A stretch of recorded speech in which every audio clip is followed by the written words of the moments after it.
Greetings, everyone. This is me again, Zara Berserk, and I'm quite berserked very berserk today. This Muslim who came, I'm sure he's not. Uh, um, I don't think this chicken wings who called me a mad human because I'm angry, um, discrediting me and all this. Now there's no way I'm going to take your, even if it's a technically you're right about the Quran, like one word here and there, and for worship of one God, I'm not going to take that. So even if I know that Ismailis, they send someone, they're on Facebook, and you think people should act in a certain manner, right? Should act in a certain manner. Well, you can think that, okay, I'm not feeling well, and I see a lot of injustice in the Quran ayats, in the way they put imported uh, things like that. So please bear with me and don't try to, test or discredit me, right? With your lies and your deception, the lies and deception you're fed with, and your imams have fed you with.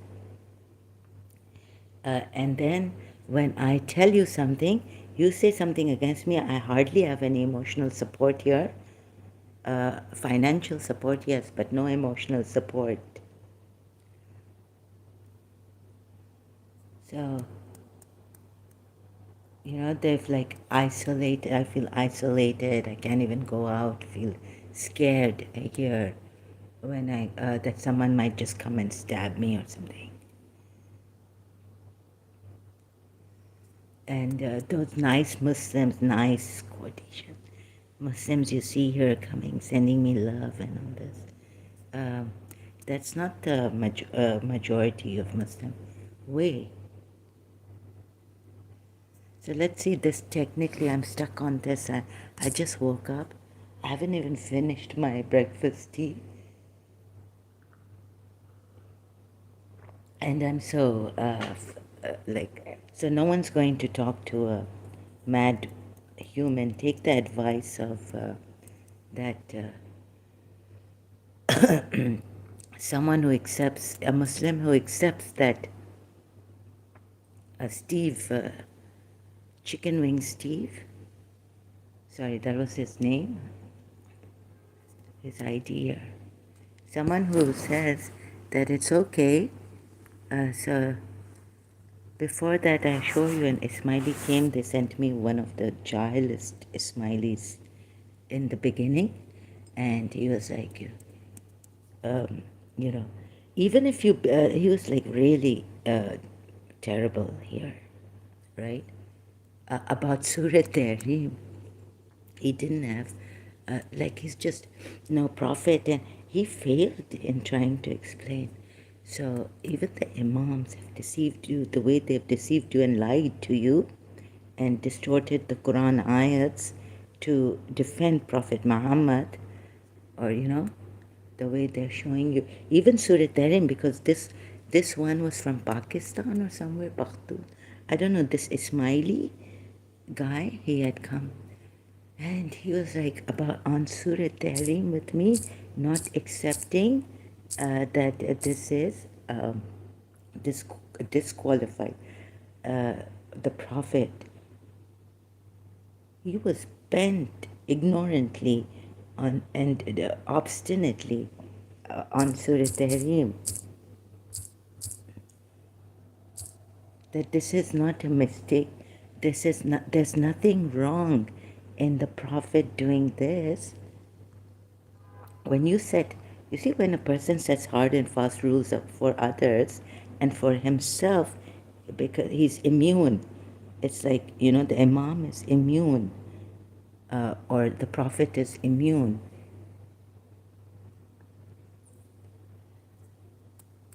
I mean, from the wrath of God, no matter what mistakes he makes. So then, if you've set that standard of deception, right, and hypocrisy for this prophet, which I feel goes into hypocrisy, then you will never listen to others. So that's how the person can become mad. You can drive a society into madness with your lies and your deception. And not only that, but you've got some of the Muslims, not the Ismailis, but even the Shias, like, if you say anything against Islam, it goes into blasphemy. And so my former religion, Shia Islam's religion, Marja, can have this thing isolate me, punish me for this, can give me a mete out a punishment on this, right? This is how it is. So even in the 12 Shias, it's like this. If you talk against Islam, so the ignorant Ismaili you didn't see long time ago had come here. First, I was sent this really ignorant Ismaili. He was saying he's an Ismaili. Now, the thing is that I've reached the conclusion after seeing discrepancies in the Quran ayats and forceful conversions, even of that time, and who can force, even if Allah can do obliterate faces and break houses and cast fear, um, whatever it is, I feel that, as this Muslim had come very apologetic, very polite, saying that, well, we believe that there's one God, worship of one God, the rest is like you can associate. You can have partners with them, but they don't call it associating partners with Allah. You see. However, this you can do, and yet they don't say directly, but this ayat is revealing that you can have Lord Masih ibn Maryam. So I thought, if this is the case, then I would rather take a peaceful humanitarian religion or something, way of life, and allow, even if like there are many gods to be worshipped, not one God. I've decided. I don't see anything wrong in that. If you remain peaceful, you allow the others, where the authority. Oh, sorry, it's loading. I have these internet technical problems here, also obstacles like this. So I have, in my opinion now, I'm saying my opinion here, that what I've seen in the Quran ayats and what the Muslims also don't want to admit here, they come question and they go away either by saying sorry, being very polite, or how can you talk to a mad woman? They are trying to show that. And how could I talk to a mad Ismaili? There's a mad Ismaili who came in the beginning. So I was like, "You're not an Ismaili." He said, "No, I am an Ismaili." I couldn't believe that this person was not an Ismaili. He was mad in his own way. He was not willing to see. So now Surah Tawbah ayat 31. So now I think that, worshipping many gods, if that keeps you peaceful, there's nothing wrong in that.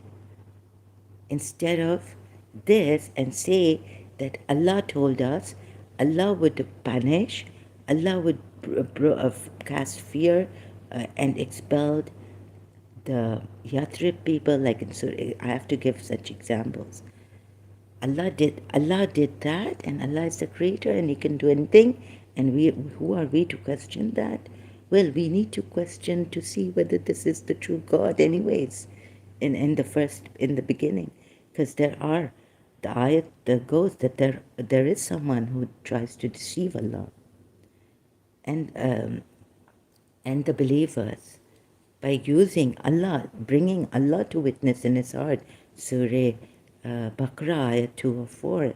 And then what he does, Surah Baqarah, ayat 205. So this particular Muslim who came seems to come from some other Islamic path, right? He said, yes, it's okay here.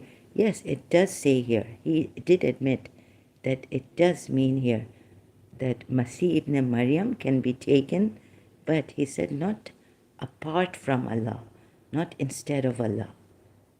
So he's trying to correct me in this, right? Technically, and I showed him the other ayat, and technically he's right in that. But you see, I didn't have to pay. Like I was, because I'm so scared that even the Shias who have been deceived and lied by their imams could deceive others. So I was like, no, I don't, like, I can't explain myself right. Yes, technically he was right, this chicken wing Steve, right? And I was very tired. So please bear with me. Now I think that worship of one God is, like, in this way, it's a crime. It's better to worship many gods, even if authority has not been sent down.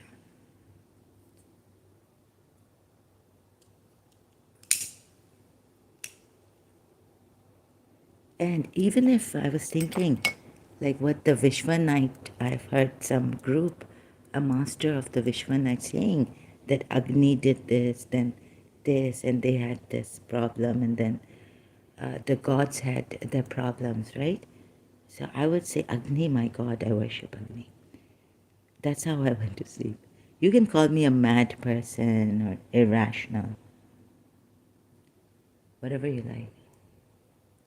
But I will never come to what you call me on, to this.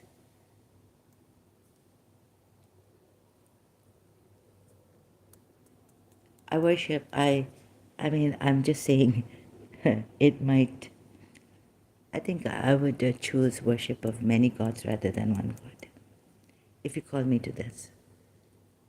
So here it's implied that it's very clear that Masih, although it's very clear, but apart from Allah, monks and scholars they take as lords.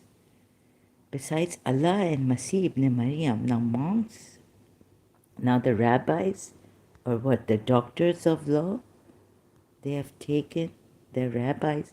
Rabbis are Jews. If you closely examine this ayat, you can see not a technical problem, but a more deeper problem than that in this.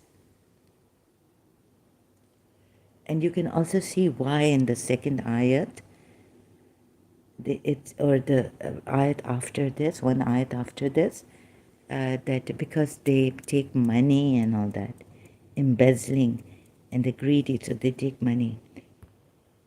Now, another thing about this verse, which no Shia will tell you, is that they have taken the rabbis and the monks as lords besides Allah, right? Apart from, instead of Allah and the Masih, son of Maryam, excuse me.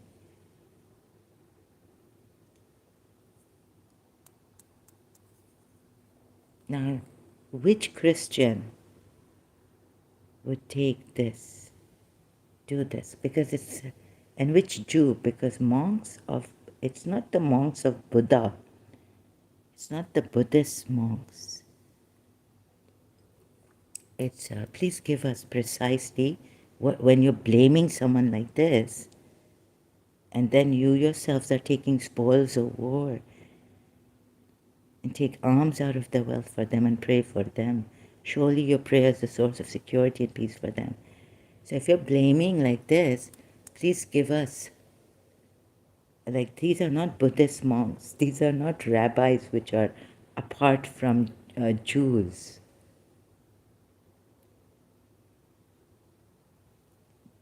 Also this, you see the deception here, right? Now I'm going to put my headphones on, see if it connects. My ears hurt a lot, sorry. Okay. I was using without the headphones. Now I'm using headphones.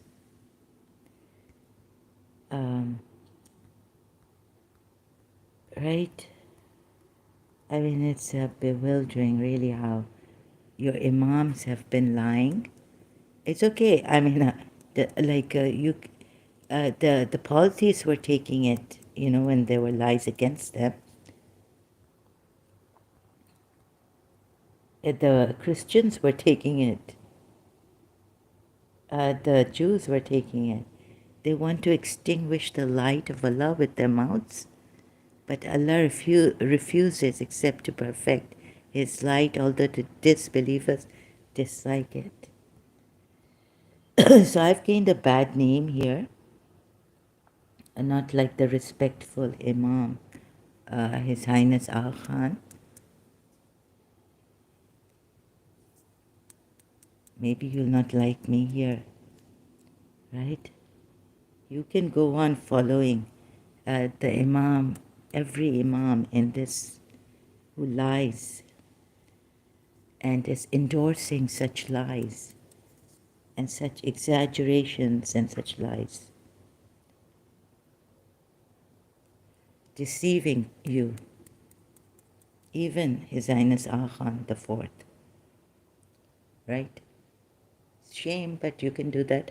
Although I can only get angry at you here and say, but of course I'm not going to come and harm you in other ways. If anger can harm you, then I'm sorry, but I'm also hurt, very hurt to see these lies. We can only speak against them. We can only expose such a biggest hypocrite, or what I see, through the ayats, using Allah, one Allah to worship. And saying that, although associating others with Allah is without authority, or it's unforgivable shirk, in that ayat he doesn't say without authority. It's deceiving you, and that's how the Sunni and Shias are in conflict, saying that no, it means, the Sunnis say that ayat without authority means that he would never send authority down for such a shirk, which is unforgivable. All other sins can be forgiven, but this sin is left unforgivable, unacceptable, he's not tolerant with this shirk.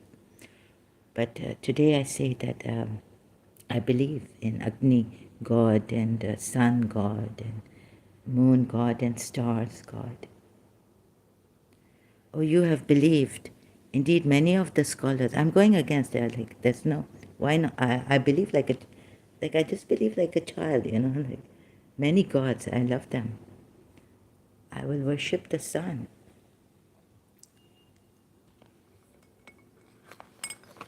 Oh, you have believed, but I will never worship these liars and their leaders. I mean, I will never believe in coming to one God worship. Reason why. So I'm going against evidence, like a child. I would worship the sun. Without evidence. Now I'm going against myself here. Oh, you have believed. Indeed, many of the scholars and monks devour the wealth of people unjustly and avert them from the way of Allah. And those who hoard gold and silver and spend it not in the way of Allah. Although we're told we're not, if we keep gold and silver every month or every year, we're supposed to give something if it's kept in the safe and we haven't used it. Okay, so that's really good for you Muslims.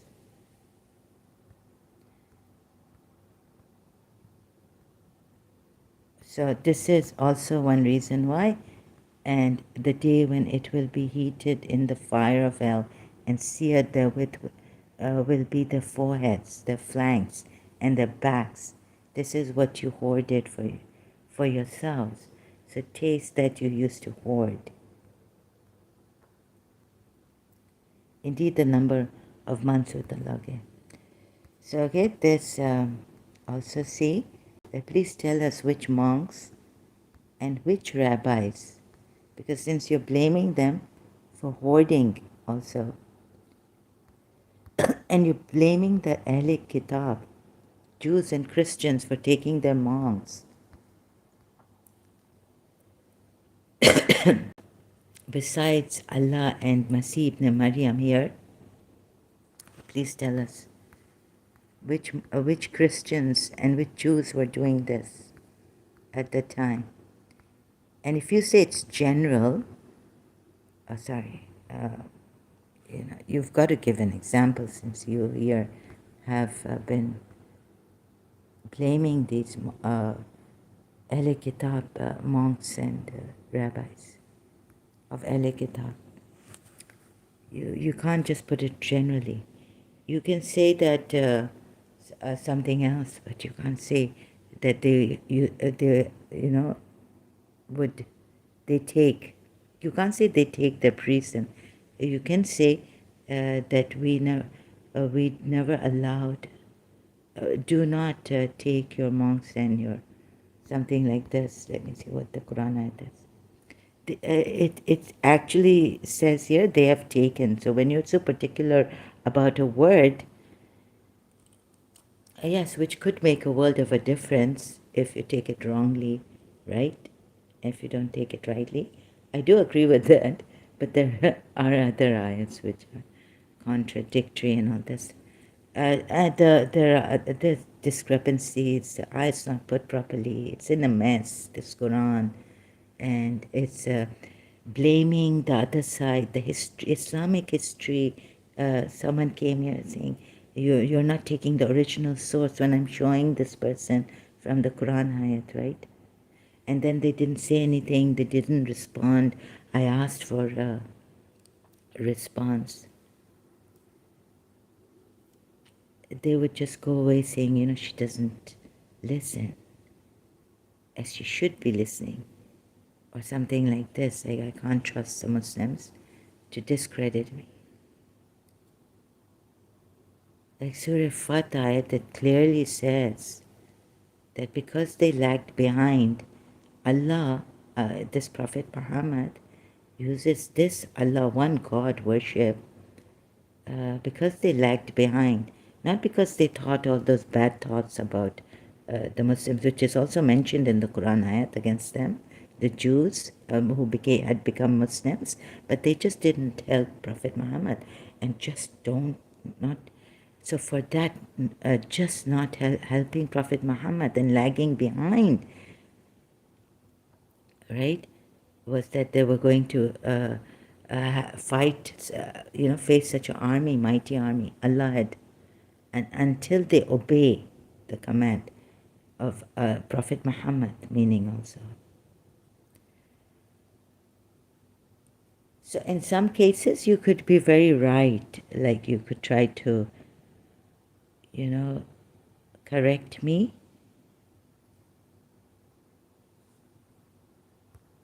But sorry, overall I think this Quran is a mess, and it's also a terrorist religion. It's a religion of war. It's a religion of fire, threat, very bad things. It's unjust. It's unjust. The Quranites are unjust. Like, for example, here, they have taken their rabbis and their monks as lords. Please tell us, who are they? Give us their names. And even if this side now gives us the names, like now, even more than this, I've seen the history, Islamic history, it's not factual. So the Ismailis and the 12 Shias will say Imam Ali, take it from Imam Ali. I'm not going to start by taking everything that comes from Ahl al-Bayt, because you see there are ayats that are violent. If you don't see it, it's Surah Azab ayat 60, against they're called hypocrites because they're saying perhaps that this prophet is a false prophet. So don't, like, we didn't see that he was there's ample evidence that he's a false prophet. I know of this, right?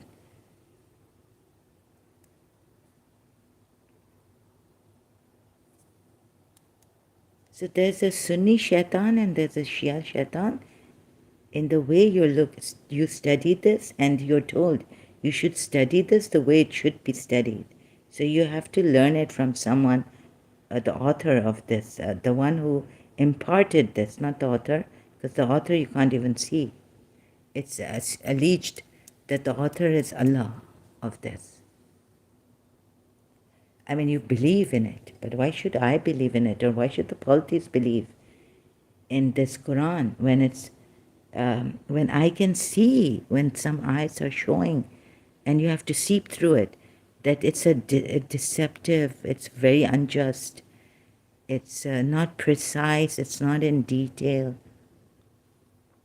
So that's, now there's more to this. They have taken, even if from the Islamic side, Imam says that, oh, there were such Ahli Kitab who were taking their monks and their rabbis apart from Allah, and Masih ibn Maryam, who had not given them Masih ibn Maryam has not said that take them as lords. So, but they've taken them as lords. I would not believe in that Islamic history either. Why? Because I see other ayats which are terrible, unjust, terribly unjust against the polytheists. So you can remain in your deception and pride.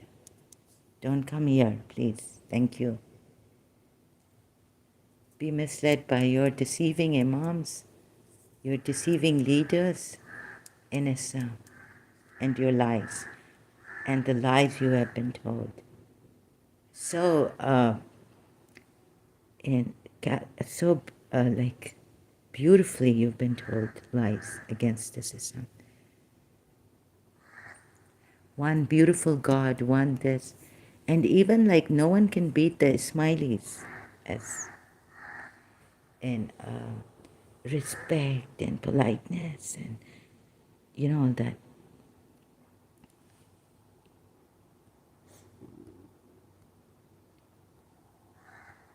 You see, this Ismaili came, he really made me cry inside a long time ago, but I never said, you're making me cry, sheep start to cry here.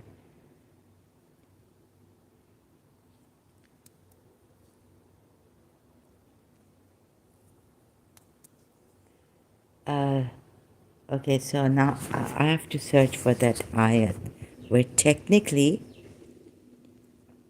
so this person, okay, this person, I assume, is coming from some Ismaili or some really a different path of Islam, in the minority, saying that, look, it's apart. And of course you can take Allah and Masih as Lord. Masih ibn Maryam. And then in Ali Imran, where it says, let's not take Lord's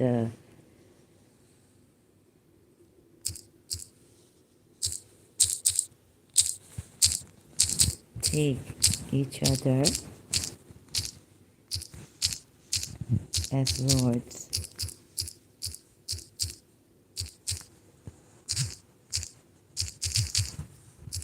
Quran ayat. Let us worship no one except 64, right? So here,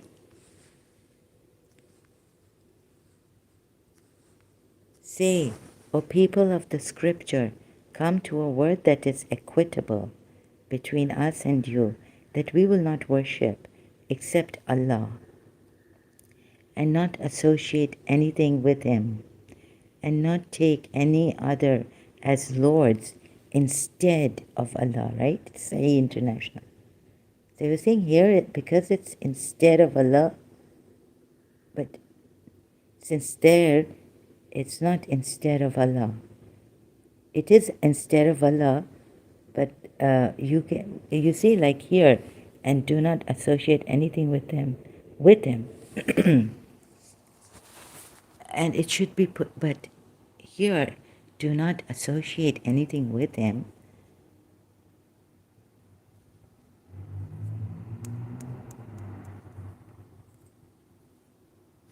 And here, instead of Allah, take lords apart from Allah.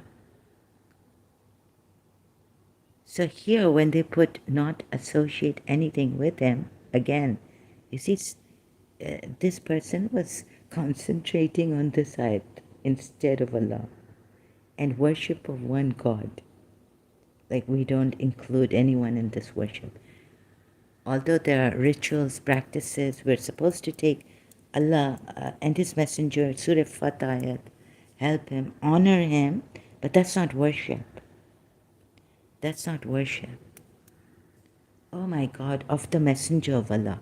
Even though in Surah Takwir, like I didn't reach that far with him, that this messenger is possessor of power with the Lord of the throne secure, meaning Allah, the Lord of the throne. We don't worship that messenger. We worship only one God. He's got it wrong, and I just can't find the words to say that, it's implied worship. Like association is there. Other than Allah being the creator, but, so what are you doing? And I've got to correct myself also. I think I got confused in my previous live stream about this thing, shirk thing. So that also I will try to correct myself, because before I get more tired, I think I should. So I haven't finished this as yet, but just cutting myself short here. And so I was saying that it's better to say, like I was taking the example now, because now don't come here and say, oh, you just want to be Hindu or something. Sorry, I was taking the example of a Hindu, or you just want to worship many gods for no reason, no rhyme or reason. Yes, I think this fake Allah has, so whatever, right? I don't have to give defense for myself, or I have to act this way and act that way for you to be impressed by my behavior. And of course, yeah, no one can talk to a mad human, right? So goodbye then. That's what I said. But I'm going to go on about this because it's very dangerous. These Muslims coming, apologizing very politely, are using my weakness and saying that no one will talk to. See how you have been, I'm going to show you how you have been deceived. But even that Hazir Imam, His Highness Agha Khan the Fourth, right? The lies told to you. So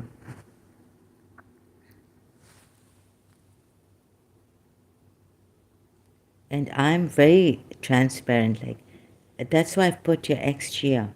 Even though it can go against, some Muslims come here, then they use my past religion. They try to distract me like that, and then I have to go to the past religion things. So many obstacles in my way like this come, and I get tired of this kind of a thing. Because I'm not feeling well, I wish I had a lot of energy and strength and patience for the sake of thy Lord. I used to, someone had harassed me on over the phone, kept ringing, and she had these jinns and all this power. She would say, if you don't believe in it, and she would curse and abuse. So I was like, for the sake of thy Lord. And I wasn't getting patience. I wasn't feeling like it's better to keep quiet and just walk away. So I cut off, I disassociated from this person that in my family. But that night I was like, for the sake of thy Lord, do thou endure patience. She put the wrong blame on me that I'm abusing her over the phone. Things like that. She's telling her husband that, look, she's abusing me on the phone. And she's also in Canada.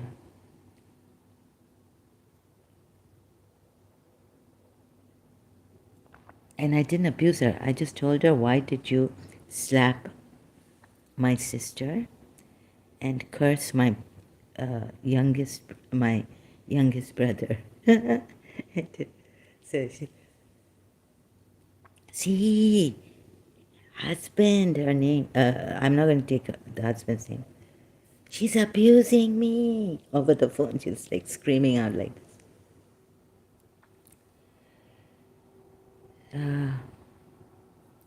Okay, back here, we have, what do we have here? See, O people of the scripture, come to a word that is equitable between us and you, that we will not worship except Allah. So you're saying, it's, okay, with this, that you only worship Allah, one God, Allah, and not associate anything with Him. Majority of Muslims, where even, and so even if it mentions that since no authority has been sent down for it, right? The Shias take that part saying that no, there is an indirect thing that Prophet Muhammad is associated with Allah, although not as the creator with Allah, as the but there is someone like possessor of power. But that is an association with Allah. Either it's or whether it's Prophet Muhammad as the messenger of Allah, obey him, honor him, help him, respect him. Surah Fat Ayat 9, praise him morning and evening. Or in Surah Takwir, that messenger whom you Muslims say is i.e. Gabriel, namely, but namely it is not given there, so in brackets you put it, Surah Takwir ayat 19 to 20 and 21, obeyed and trustworthy and possessor of power with Allah, with the Lord of the throne is Allah, secure. That is an association, but we don't worship anyone other than, we don't say they're two gods, two different gods, right?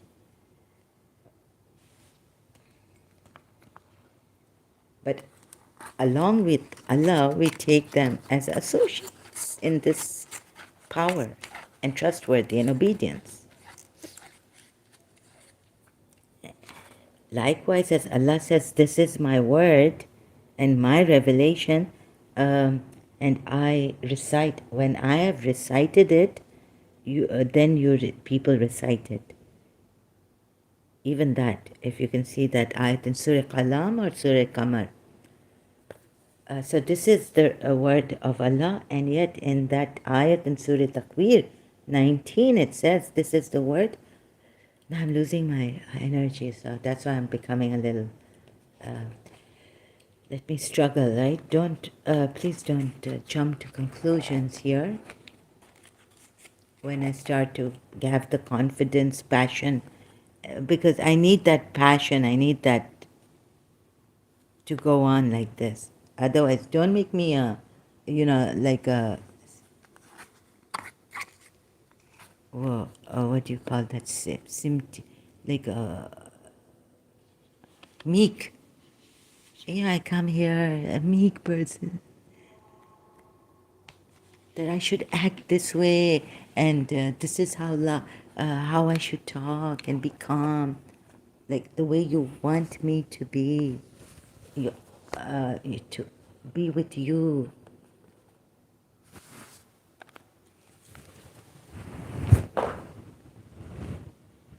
And I should uh, like be meek and talk to you like, yes, so,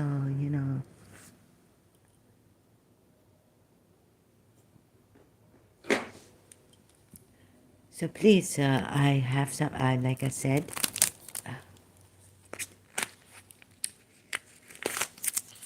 so people, so worship, it does, so that's all this associating with, it says it's shirk. Then in another ayah, it says where authority even has not been sent to you. So the Shias pick on that, saying that it says that if authority has not been sent down, but if authority has been sent down, and also indirectly in the Quran ayats, there's this allusion, there's this, alluding, it's alluding, right? It's like, I'm not going to use that word, I learned from Dr. Khalil Andani. I'm going to use my own word. It's like alluding. It's explicit. It's not explicit, but it's implicitly applied that you with Allah, Prophet Muhammad is associated. That's why the Shias take that ayat not to, like it was never has Allah sent you any authority for it. It cannot be. But even the Shias are wrong. I've proven them wrong. And not take one another as lords instead of Allah. So here it says, apart from Allah, look at the cleverness of God. So the cleverness of this God is, and not associate anyone with him, but he doesn't tell you directly that you are actually including Prophet Muhammad, associating with Allah in certain manner, to a certain extent, right? He doesn't tell you directly this. But against the polytheists, he jumps and tells you that they worship their awliya even. The awliyas they have taken, they worship them, who would help them get nearness to Allah. So he jumps on that worship thing for them against the polytheists, which is unjust. Because you can see in certain manners, in certain manner here,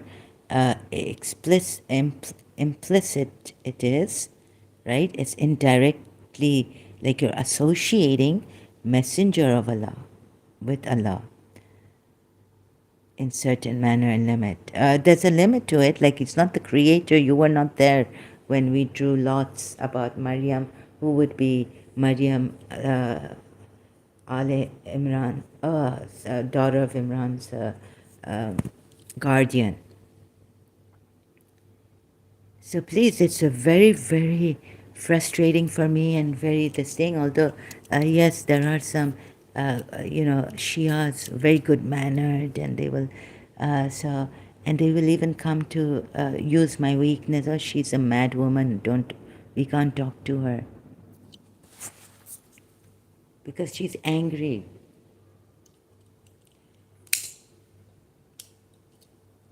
And you've allowed, you've been deceived and told lies, fed lies for years. So it's such a shame that even His Highness Aga Khan has done this to his Ismailis. Lying. No, with like, of course, respectful outwardly, like very respectful and all.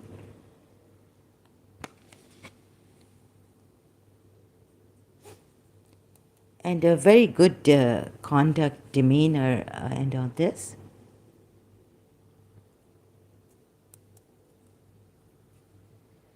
So I hope I'm not being rude, but I'm being blunt. So I'm sorry for being blunt. But your Imam, His Highness Aga Khan, being so respectful and all this, has been feeding you with lies and this on this. The worst religion ever, with so much violence.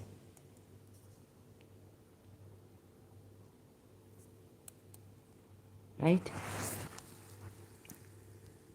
Bear witness that we are Muslims. But if they turn away, then say, right? So you, okay, here the Muslims will say that here we're not told to obliterate faces because the Muslims are not supposed to obliterate faces. Allah will punish them by obliterating their faces. And then what do you say about this? No, this is because anyone who spreads false rumors against this true prophet, Hazur, are, you know, they are false rumors. Certain things here disqualifies the prophet, like in Surah Tahrim, to be a prophet, a true prophet. Right? Surah Azab, ayat 60.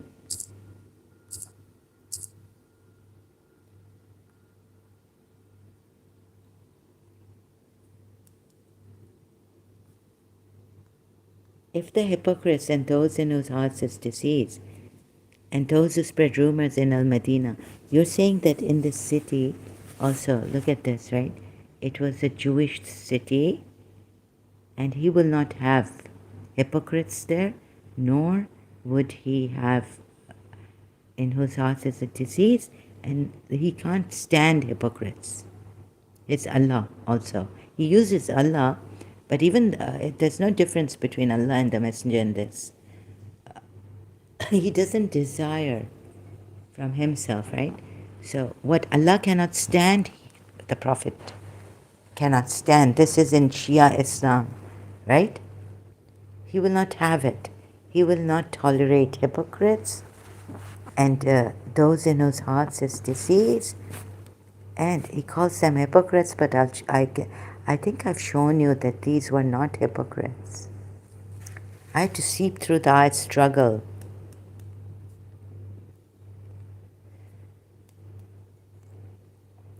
So he cannot have hypocrites, those in whose heart is a disease, and those who spread rumors in Al-Medina.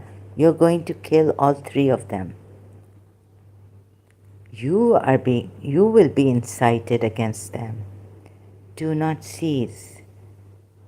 So hypocrites he can't stand, and those in whose hearts is disease, what? Right? If not to cease, the hypocrites and those in their hearts, like if you don't leave hypocrisy, what is this? If do not cease hypocrites and those in whose hearts is a disease, and those who spread rumors. So this is how he's put it here. If not cease, like if they don't stop, right? What does it tell you? Has it killed 3 birds with 1 stone?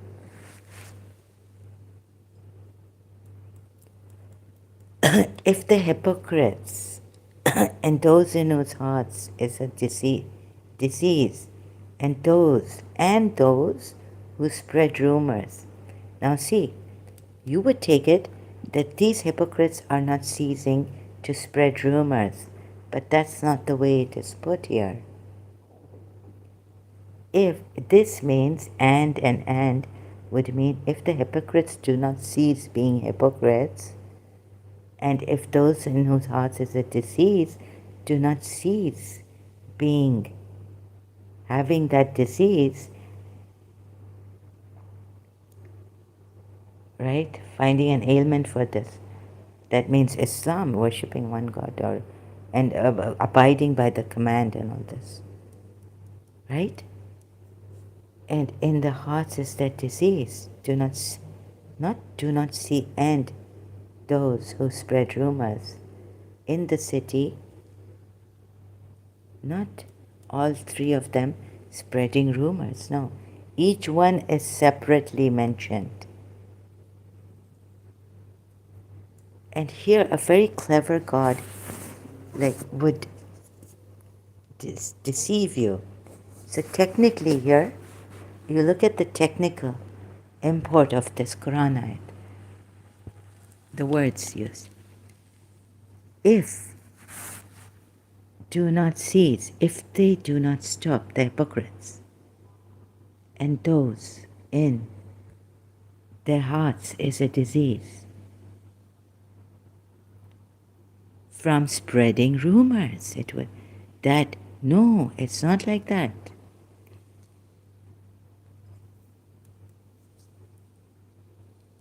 For goodness sakes. Oh my God, I remember Jiddu Krishnamurti. Like, how is it that? So I got that ayat Surah Nisa, that you don't understand, you don't see a single fact.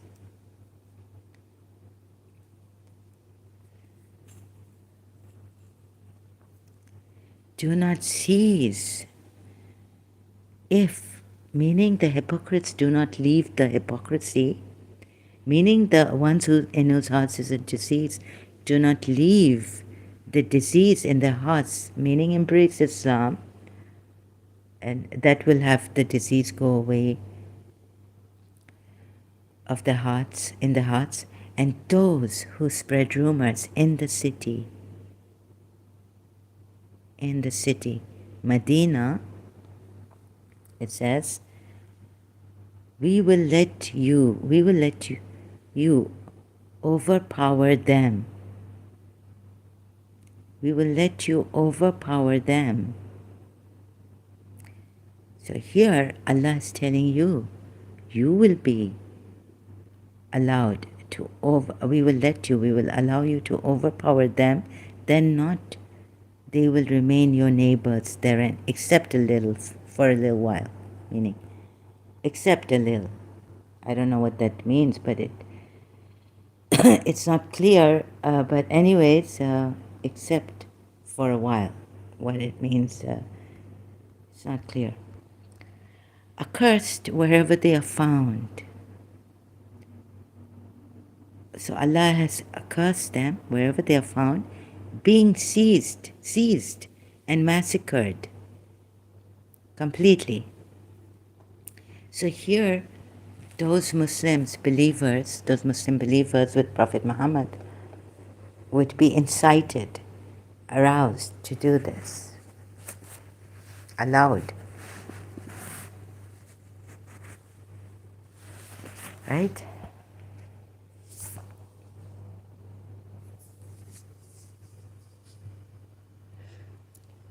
So this is Imam Ali and Prophet Muhammad, like the Ismailis take, Shias, 12ers also take pride in saying, oh, Prophet Muhammad and Imam Ali only fought battles of defense. Here is a clear violence against hypocrites also, each one of them, and in whose hearts is a disease, and those who stir up sedition. Not that these hypocrites were not stopping from stirring up sedition or spreading rumors. No, a different category, there's different category mentioned of those who spread rumors here.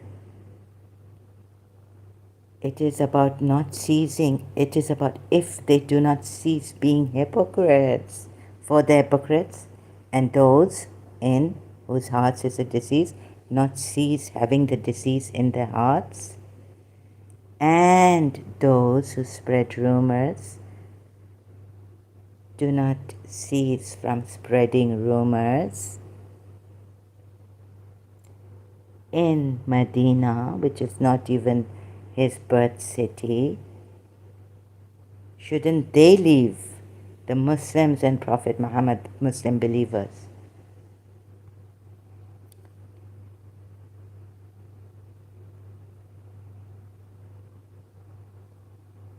We will let you overpower them, then not, they will remain your neighbors therein, except a little.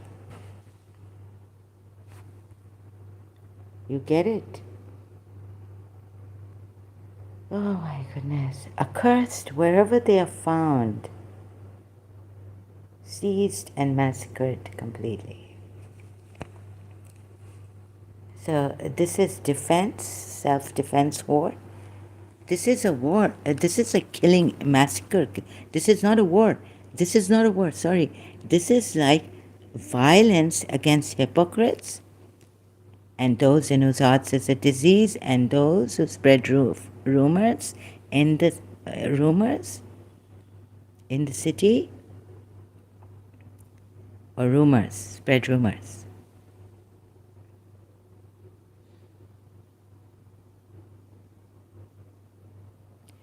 And the Shia 12 words have said that history has not furnished an example of this, what the ayat is saying, that Prophet Muhammad practiced this in his life. But it says here the city Medina, in Medina.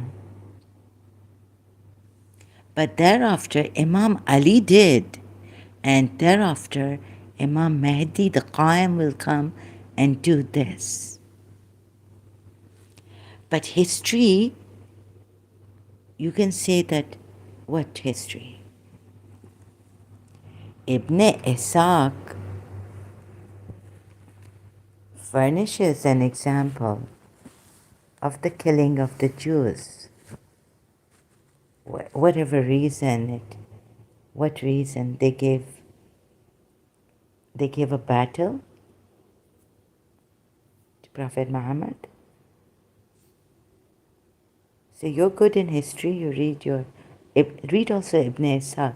Maybe that history furnished against the Banu Qurayza and the Banu Nadir is about this. Or they hid the Imam Ali and Prophet Muhammad never brought out where they have killed these, but you are allowed. And who will be aroused here? And will not remain your neighbors therein except for a little. So you see how the 12 Shias get their Prophet Muhammad defending him, even against this ayat of the Quran, which is quite clear that it's a violent verse, very violent.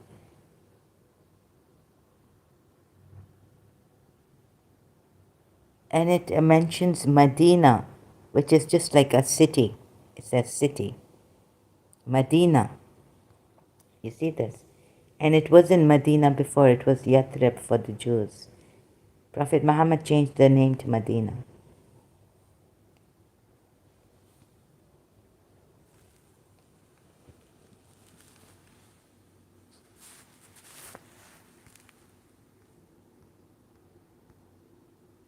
Accursed wherever they are found, seized and massacred completely. Once they are seized, and it's like, you could make them captives, right? But no. You don't make them captive, these hypocrites, and those in whose hearts is a disease, and those who spread rumors in Medina. You don't make them captives. What you do is you kill them with such a killing. This is highly violent terrorism. Wherever accursed, like I would say accursed, wherever they are found, already they are mal'oon, accursed. But wherever they are found, they are seized.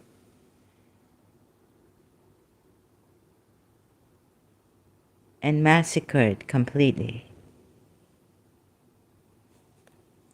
This is not telling you to defend your religion. This is offensive. Clearly violent and offensive.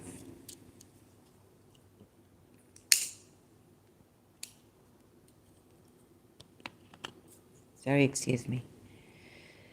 Another thing is that, what's that other ayat? Had Allah willed,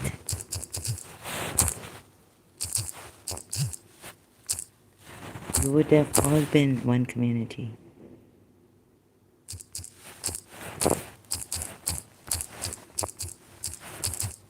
So I would rather take, through my mind, try to figure out, worship the sun, rather than go like Abraham, taking one God worship and breaking their idols and lying, and hiding. So I wouldn't, even if they say, these ayats I don't believe in, even if authority was sent down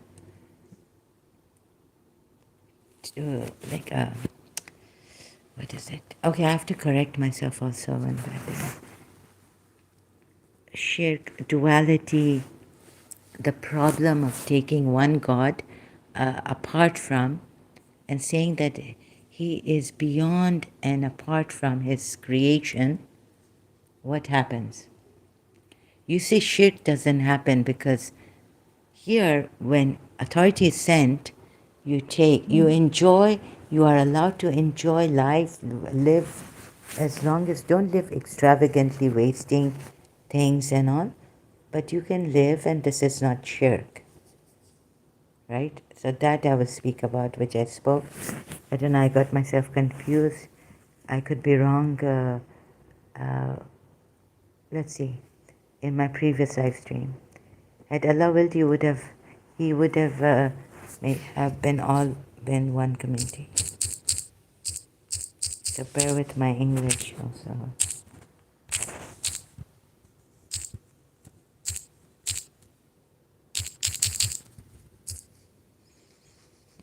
Had Allah willed, He could have made you one community, but that He may try you by that which He hath given you. So why one with another in good works unto Allah you will all return. Sorry, I'm not feeling well, so I'm stuttering and getting stuck with the words, pronunciation and all. Okay, Surah Maida at 48. Had Allah willed, He could have made you one community.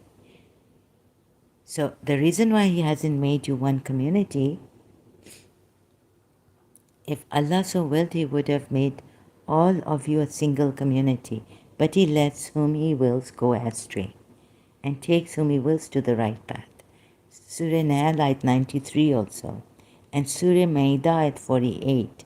So far I found on Google search to Quran websites and these Quran ayats given, which I was searching for.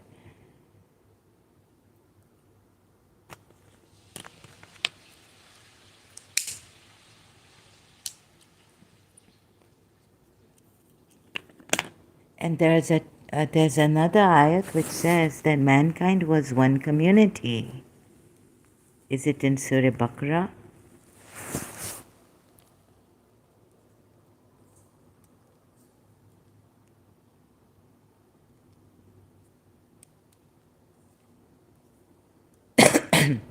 And so what, even if they differed, and what else? So it's okay,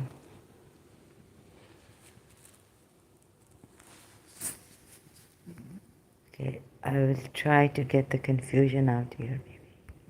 So this Surah Maida at 48.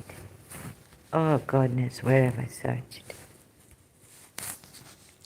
Surah Maida 48. in Surah Nahl.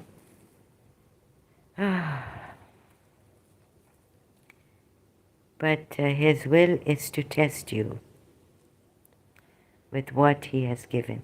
You know what is the risk in this? That you could, testing you, okay, he's a teacher, when a teacher tests you, that means that you have to come true to his, he's sorry, that he's given you knowledge, right, and guidance that you learn. And then, so he's been warning you, you would say, and all this. So Allah can test you, it's a creator, and it goes on about the Islamic thought that you have of one Allah. But there is a chance of you to become a disbeliever, like not be a disbeliever. Because there are people who have been Muslims and left Islam. Also, look at those apostates, right?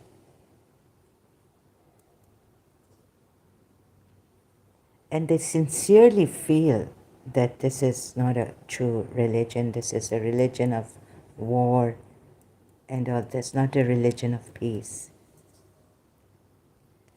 And they sincerely know that there are discrepancies in the Quran ayahs, inconsistencies. And they've been made, I was put in confusion, like, should I use my reason here, or should I use the revelation and believe? Should I just believe? Because I know the Quran has been sent, and Imam Hussein did his example, set an example to prove that Islam is true.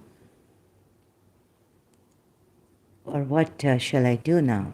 So praying and using reason and struggling with myself. Even then I failed.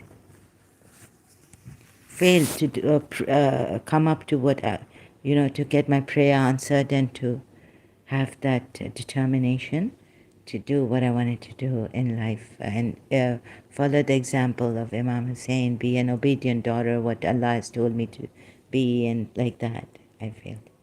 For example, so here it says this, then in mankind was one community.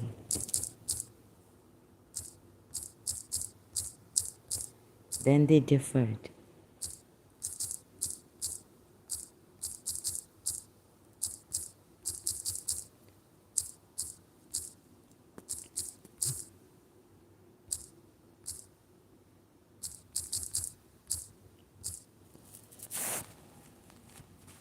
Oh God.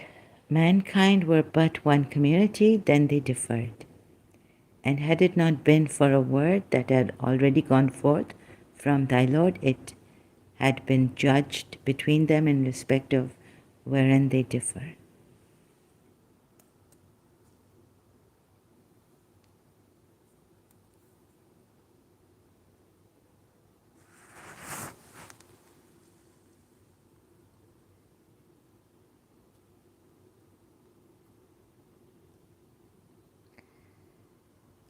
Surah Baqarah 213.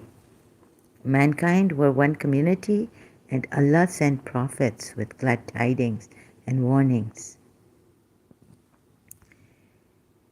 But before sending prophets, mankind was one community.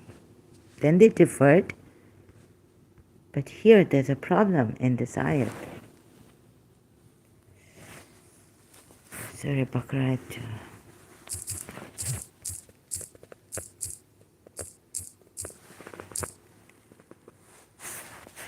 Right? Allah by His grace. Oh, goodness. Mankind of one religion before their deviation. In brackets. Let's read this verse first, like this, right? Mankind was a community single, then raised up Allah. Then raised up Allah. So you can't say that Adam, because Adam was a Khalifa himself. No. Before he sent and raised up prophets, mankind was a single community. Then raised up Allah, the prophets, bearers of glad tidings and warners. So what kept them first in this being a single community? Ask yourselves.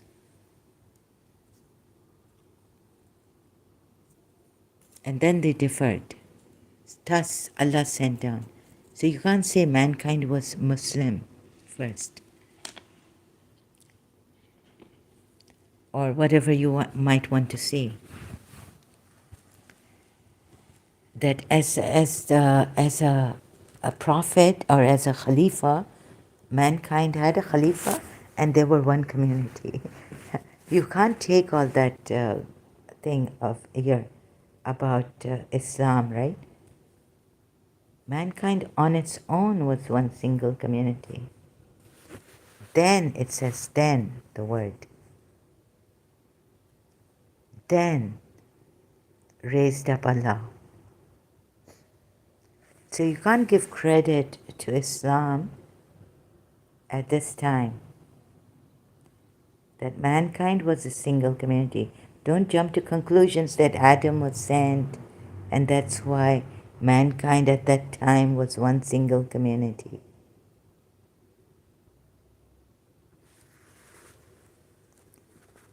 Don't give that praise to Islam because this ayat is saying that mankind was a single community, then raised up Allah. Or taking that ayat, then when they start to differ, then raised up Allah. So it means that before even Islam, before Adam guided them to the right path, they were one single community. Or maybe in Alam Arwa, maybe, but this is like ummatan. This is a ummat of mankind, Naso. There was a single community.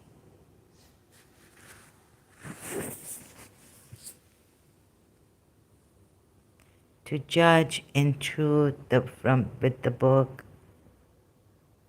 by the book of Allah, and they differed and different, and Allah also wanted to test them. The clear proofs came to them out of jealousy among themselves, and guided Allah those who believed regarding what they differed into of the truth with His permission, and Allah guides whom He wills to the straight path.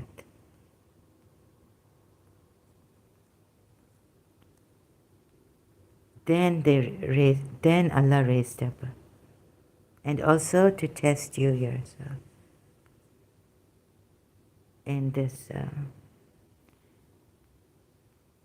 Surah.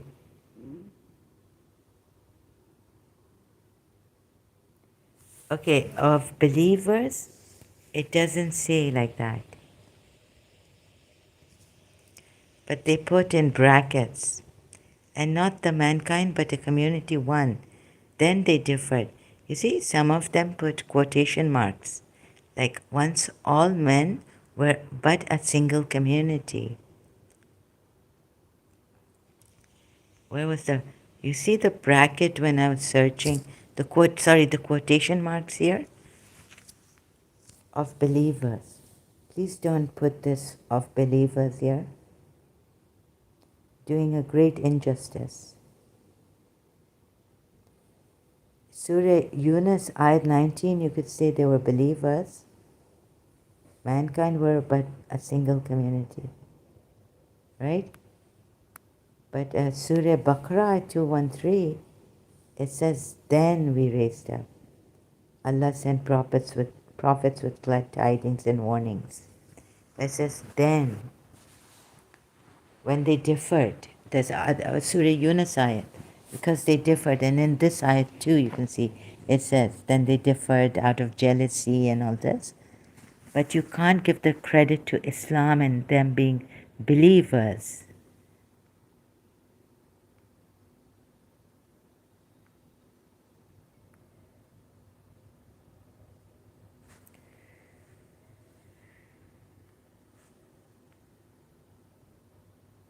If Allah had willed, He would have made you one community, but His will is to test you. So this was a test from Allah, that even though mankind was a single community, when they differed and became jealous, it was a test that you differed of Allah, because Allah says here, it's His will to test you. And how many of you are going to hell? How many of those? Not you, Muslims. You don't think you're going. You don't even, because you are believers, right?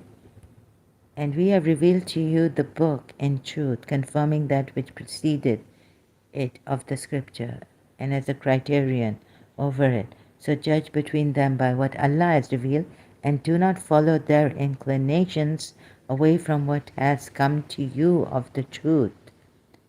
So you will see here that so he judges between them by what Allah has revealed. And Allah has made him the judge, right?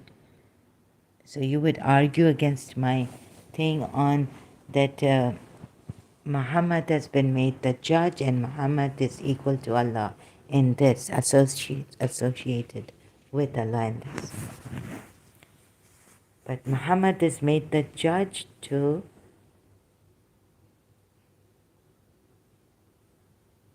So, you take these, because you won't be able to depart. You look at my little things and you'll pinpoint them.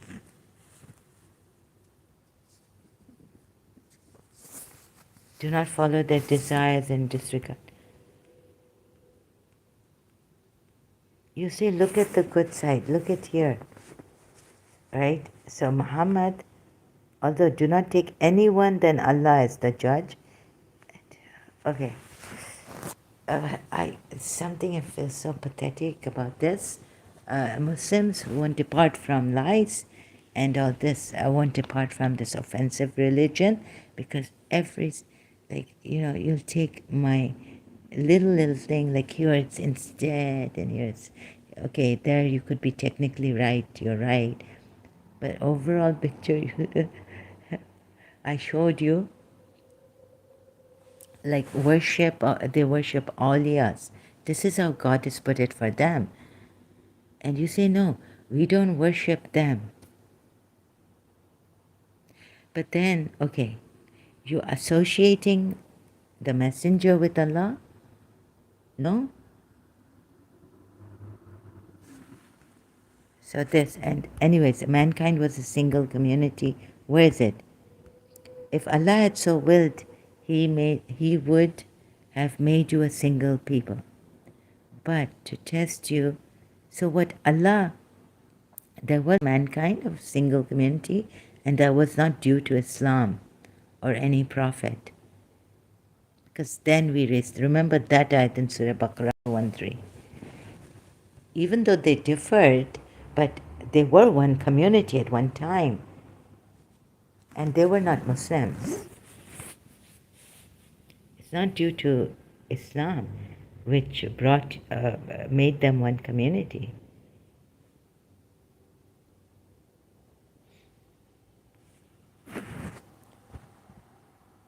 I'm just not able to explain properly. I have an impediment, right?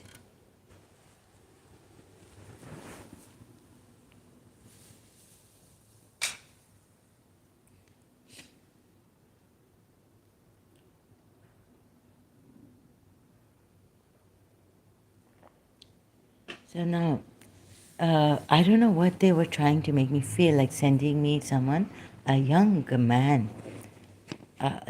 This thing, I can't go on because I'm OCD. It's attacking me, the mind. So they would say that, she was so rude with this young boy, a young man who had an impediment, right? But remember, he's got a backing, and he was praising Hazir Imam and the community. That he's got a backing of his community, his parents, and so he can walk. He was in a lot of pain, but he wants to leave that history of his. Since he was born, he was not supposed. He told me his story. Anyways, I don't know how much I'm supposed to tell here, because I was told not to share. So I'm not feeling well. So you can't expect that from me, because I don't have that backing. Like sometimes I wonder whether I should, whether I should call out to Hazir Imam.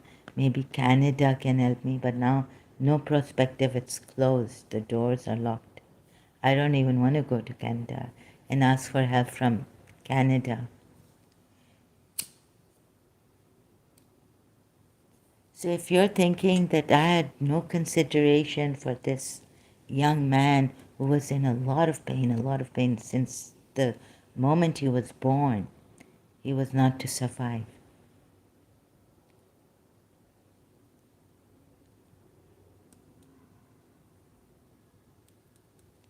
But he's walking now. Although the impediment site is there, he's alive. And that's what the Jamaat, and with the prayers and with the support of the Jamaat, and what God saved him and God gave him life, right? So no, he was praising Hazir Imam and his community, Ismaili Jamaat, for that, which he has. The backing and all the support needed. But here, I'm all alone, I have impediments. These Ismailis, they have learned from universities in Canada, England and Europe, France and all. I mean, they have translators. Muji Baba has translators. Like that Portugal. They're in these Ismailis. They're very well educated. Most of them. They have a lot of backing. Their mom is very rich, most rich, one of the richest persons in the world. And they also have a backing and everything.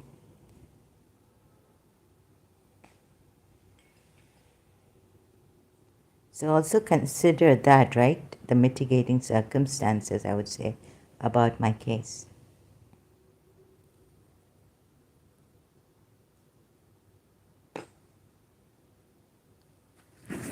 And okay, going on, diverging from the truth, and I'd come to thee.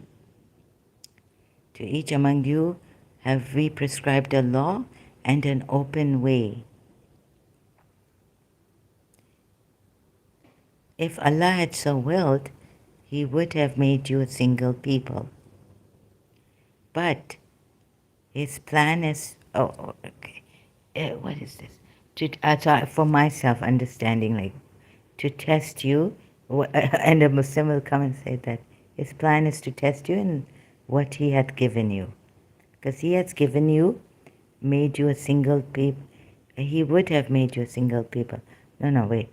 To each among you, we have we prescribed a law and an open way. So here I was thinking of the Ismailis. Maybe I don't know. I'm confused about them. Here it's like this, right? So there is a path in Islam that the Ismailis take, prescribed for you.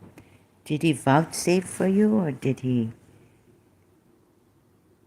for you a law and a clear way? For each we have made for you a law, shir'atan.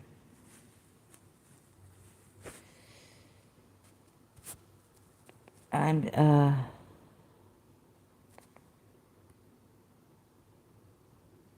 shir'atan, yeah, a law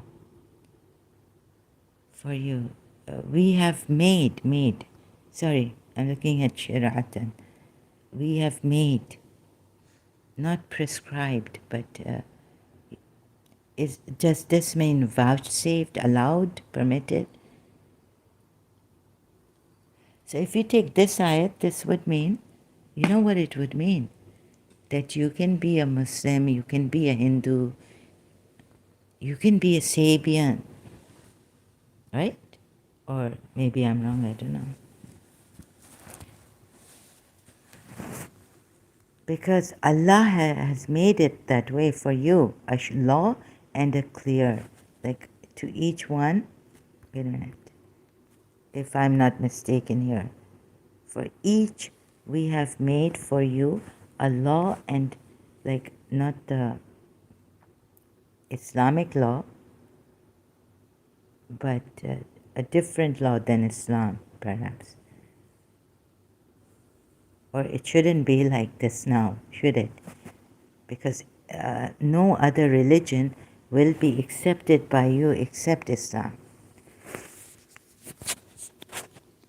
No other religion will be accepted. No other way, no other deen. Does it mean that no other religion will be accepted but Islam? But this, and this Sharia and whatever laws,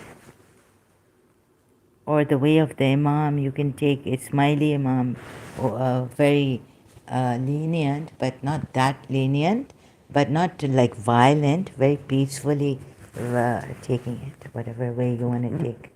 So the true religion in the sight of Allah is only Islam, right? No religion apart from Islam would be accepted by Allah. Truly, the religion with Allah is Islam. Those who were given the scriptures, Jews and Christians, do not differ except out of mutual jealousy. Al Imran verse 19. Indeed, the religion in the sight of Allah is Islam.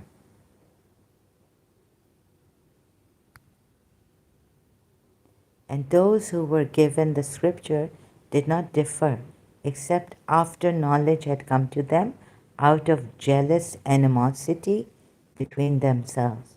And whoever disbelieves in the verses of Allah, then indeed Allah is swift in taking account. Although here Allah says, so I don't know what He really means here by saying in Surah, where was I?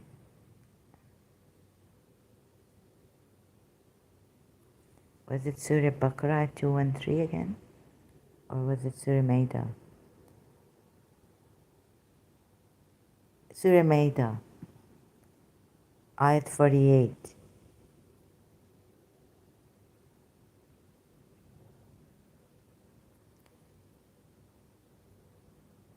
So even though you can correct me here that the Prophet becomes a judge because he judges by the book of Allah, right? Then there's some, again, but you really cannot correct me in this. You think you can correct me because the messenger of Allah is associated. It's shirk. Not that I'm not saying he's not judging by the book, but there's an ayat which says that do not take any other as judge other than Allah, right? Apart from Allah. So he is associated with Allah because he's the only judge you can take when you have disputes in your matter. And unless you don't, without resistance, completely submit to his will, which would be submitting to Allah's judgment. I'm not denying that, right? Oh, it's very difficult for me to prove, and I have impediments. I'm not that eloquent. So let them win. Sometimes I say, let the Ismailis follow their Imam who has lied and deceived them. Let them win, right? At times I say this, I don't want to come here and do this. To each of, I don't want, let these Ismailis, Shias, these Sunnis, let them win. So you win, okay? Don't worry. Islam is spreading. If, like, whatever, someone came here and said you don't know the facts, that Islam is spreading. But I'm not going to be one of them in that. But he intended to test you, and so, sorry, it's very difficult for me. At some time, the Muslims have made me feel like I did something extremely wrong. And yeah, I took a very big, like first I thought I would, but I didn't ever think that I was like first admiring Ghalib Kamal, though I went against him later on. But for his patience, I don't think I can be patient. I wish I was patient. It's very difficult, frustrating. So if you would cooperate with me,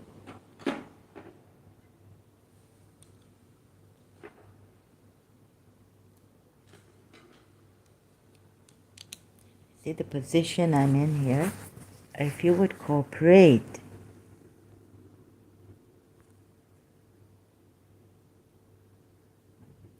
and you see, you come here, I've seen many Muslims come here.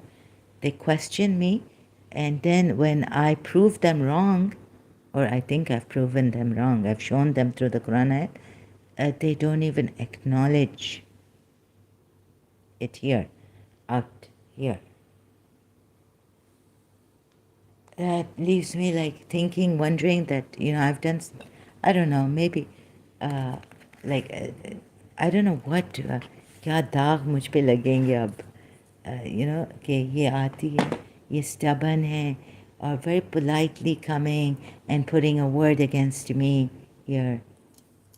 कैसे कैसे दाग मुझे देंगे, मुझ पे डालेंगे, कैसे कैसे तहमतें मुझ पे डालेंगे, और किस तरीके से डालेंगे, किस तरीके से डालेंगे, like in which manner they're going to come and put it on me, very politely and like that, right? कैसे कैसे दाग, कैसे कैसी तहमतें मुझ पे डालेंगे, और किस तरीके से डालेंगे.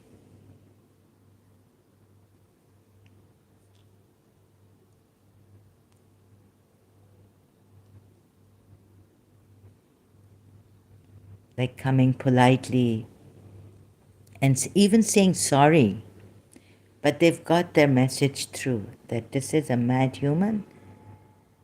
You can't have even a calm, respectful.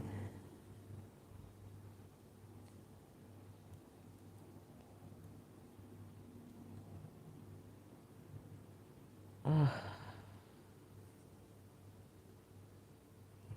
calm, respectful. She cannot give you that calm and respectful discussion.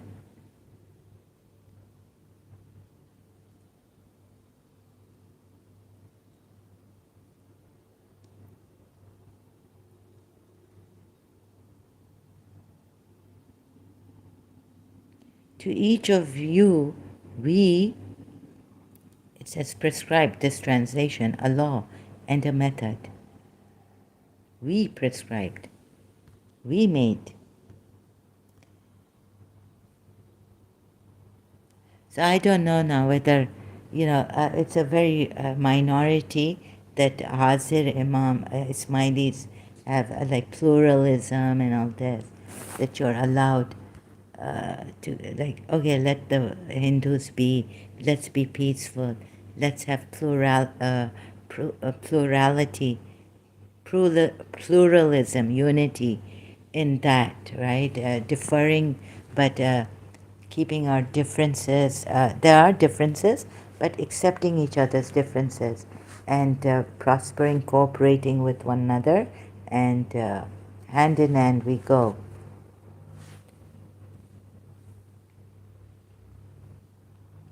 We progress and we improve the quality of life of people, try to eradicate poverty also in the world and things like that. If human beings cooperate, so let Bharat be the land of Hindus and idol worshipping simultaneously, secular and plural. Like you can embrace Muslims can embrace Hindus, uh, and we can live in cooperation and deferring pluralism of His Highness Al Khan. And there's someone else who introduced this, but he was not a Shia Ismaili Imam, pluralism. Since to each of you we prescribed a law and a method. And some of us used to say, Shias, that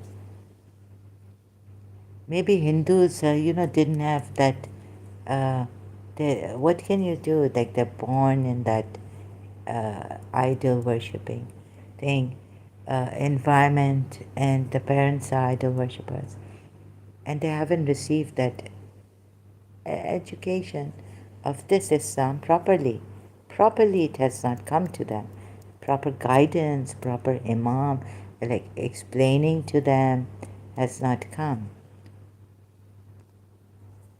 So now I tell you, even if proper guidance you say, like I was thinking Vishwanites, if they say these gods, I would still say Agni is my god. The fire Agni is my god. There are many gods for me, not only one god.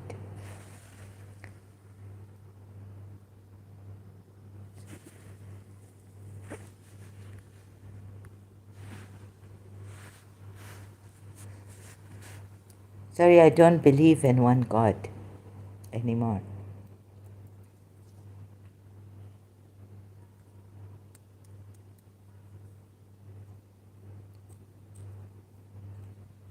And I wouldn't even believe that this consciousness, pure awareness, Muji Baba way. I would believe that there are two gods. There's the God of love, and there's the God of consciousness, and there are many gods. Because you see, sitting with this consciousness, still, I ask myself, like, why isn't it strong enough to overtake me when my heart has been sincere in the search and wants this, is needing this? When you want a thing, it's not haram. It's something good, that it should overpower you, and it should overpower your thoughts, your negative thoughts. That's why in a dream I saw I'm in a Buddha temple, and I want I'm thinking they said this small thing, Buddha's small plate, like so small. It's like you take the forefinger and the thumb together, make it round, this, and we will give you this Buddha's this small plate, right? With the thumb and the forefinger together, this small, this round, right? And I said, I have so many negative thoughts. I didn't say I have black magic on me or anything, or demons are attacking me. I said to them in my dream, I've reached the temple, the special room of Buddha, in a particular temple of Buddha, and the outside there's a statue of Buddha in a bigger room, and then there's a smaller room, which is also where Buddha speaks to me before I enter the special room. He says, why don't you be Radha Rani's Dasi, devotee? Then I go inside and I see all these, I tell them, I see all these mugs and all. 320 is the price of one mug. I look up and I'm thinking, this small thing of Buddha. I don't know why I think like this, but I want a big mug. And it's 320 and I'm choosing that one. I don't know whether rupees or dirhams or what, but it just says 320 on it, the price tag. See, I have negative thoughts. I need to, you know. So they say take a shower. In the shower, just, with this, just put some water in this and put it on you. So, like these negative thoughts would go away. That's why I now I believe that consciousness, the mind is very strong, stronger than the pure awareness. The conditioning is very strong, right? And sometimes it takes a lot of time for this consciousness, pure awareness. It's taking a lot of time. And in pain, sometimes I have to take a painkiller. Um, I can't just, I'm having a severe headache, it's deathly. I can't, consciousness does not take over me, which is my true, the thing. So it fails to keep me in pain, like, not panic and all that. So I don't believe that just one pure awareness is the only thing. So I don't believe there's one God.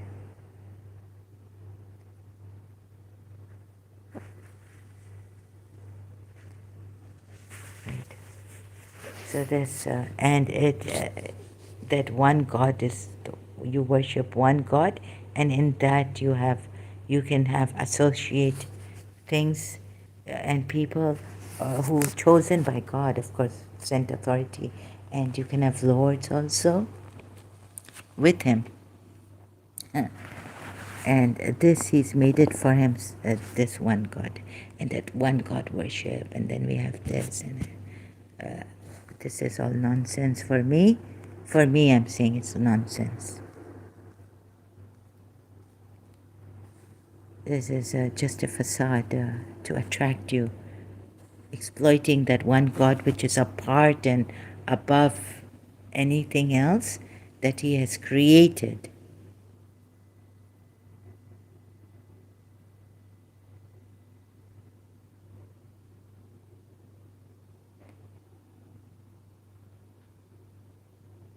But if what he has created is intellect or reason, and this is the highest wisdom he's created, and only this you can, give you knowledge to do right and stay on the right path and all this, and be a good person, believer, believing, and all this. I find something in this which is there's a contradiction. That apart, the rest is like apart from Allah, which would mean that we, even though apart from Allah, everything is apart from Allah. So everything being apart from Allah, you would say, is not uh, shirk. You are apart from Allah, although you are a created being. You would say it's not shirk, right? Because that's what it is, apart from Allah. Allah is above and apart from anything He's created. But there seems to be a duality in this problem of duality coming in. And so you will have many problems being like this. If Allah is apart and above you, and you are not a part of Allah, but you are just a creation of Allah, then this created being is, what do you call it, this created being, anything you do, unless you follow the guidance, you're also doing wrong. So there's a big problem here we have.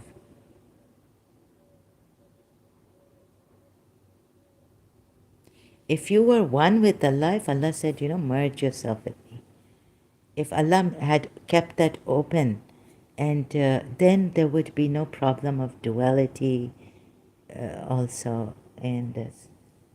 And although, like, don't associate partners, I'm the creator. Okay, don't associate partners with me in this. That I'm the creator, worship me alone. Don't worship anything else. A problem of duality comes in. And there's a distance. You can't reach God.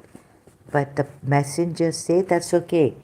You just follow the knowledge and the guidance sent down by Allah here.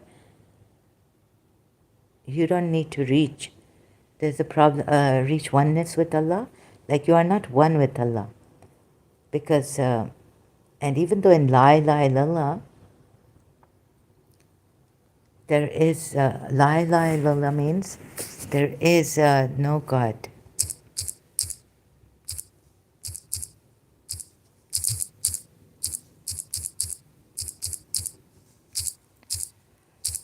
Ah, Quran.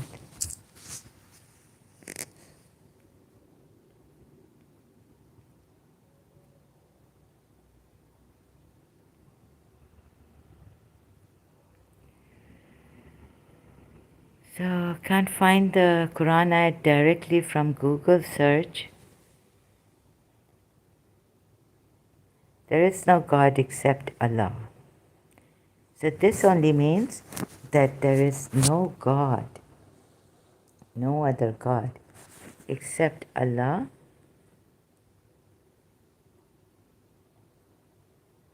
That's it.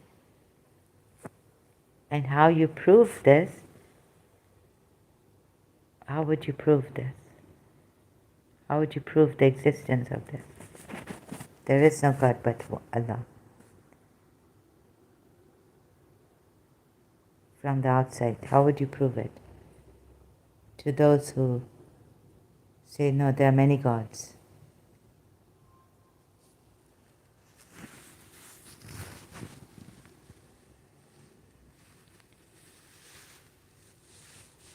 Problem of that also.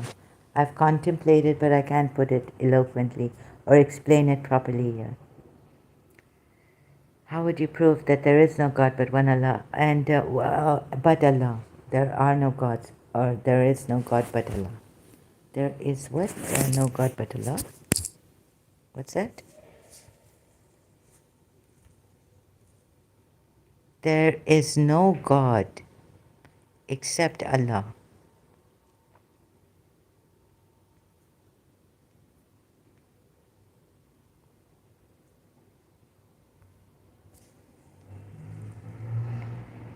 Problem of proving this is immense.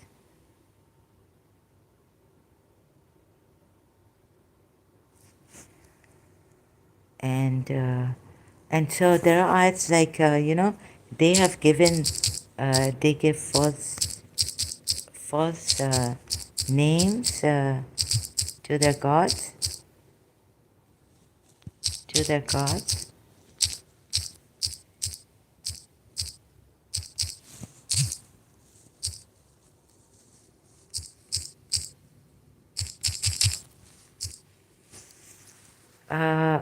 And insult not those whom they disbelieve or worship besides Allah, lest they insult you wrongly without knowledge. Thus we have worship Allah and shun false gods, and they give these false gods names which they have invented. They give false names to their gods. I can't find that ayat, right? They've named their gods, but they're false names they've invented. Knowledge has not come to them about this. The different gods they have, like,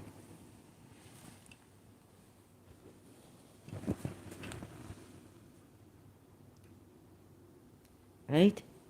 the different gods they have. They've even named them, inventing the names also, the false gods that they have invented. And along with the false gods they've invented, they've also invented names falsely here, giving them names. Guesswork, conjecture. They don't have knowledge of it. Right? And your God, your Allah says that even if the words were, even if the seas, but we like call on Allah or call on Rahman. Yeah, that because Rahman has come for you, like Ram. Call on Allah or call on Allah. Even if they explain to you what Radha means or what Krishna means, right? You would say, oh, it's an invention of yours. Even if they show you, like scientifically, what Om means, what it's the sound, it's primordial, this, that, you say, oh, you invented it, it's wrong.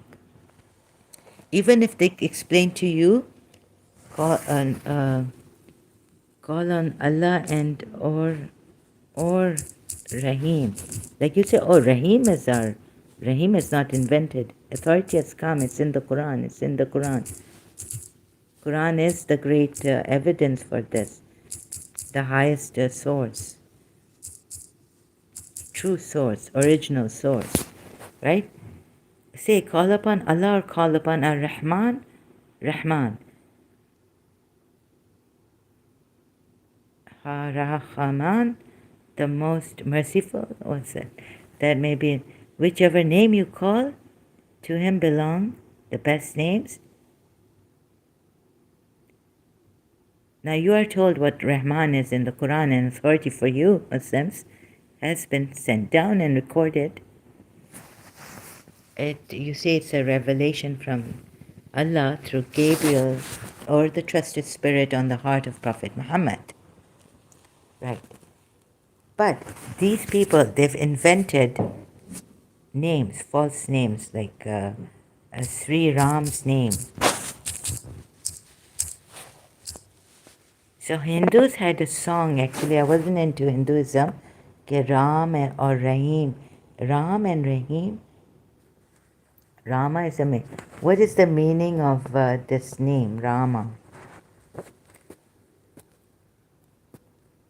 Let's say they see compassion here, they see compassion in this world. Let's see if they want to, or it's an idea, concept they've created, that there is compassion, but I don't see any compassion. Let's say, right? What does Ram mean? Not the ram, but what does actually? And Prophet Muhammad is sent down, as a mercy. What does actually Ram mean? Not Ram, but Ram. Let's see if I can. It's giving me Ram.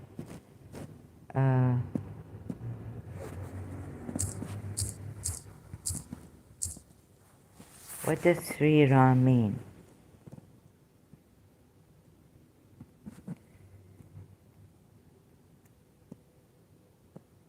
What is the root word of this? What is the meaning of this? Like that, right? You would say, oh, they invented it.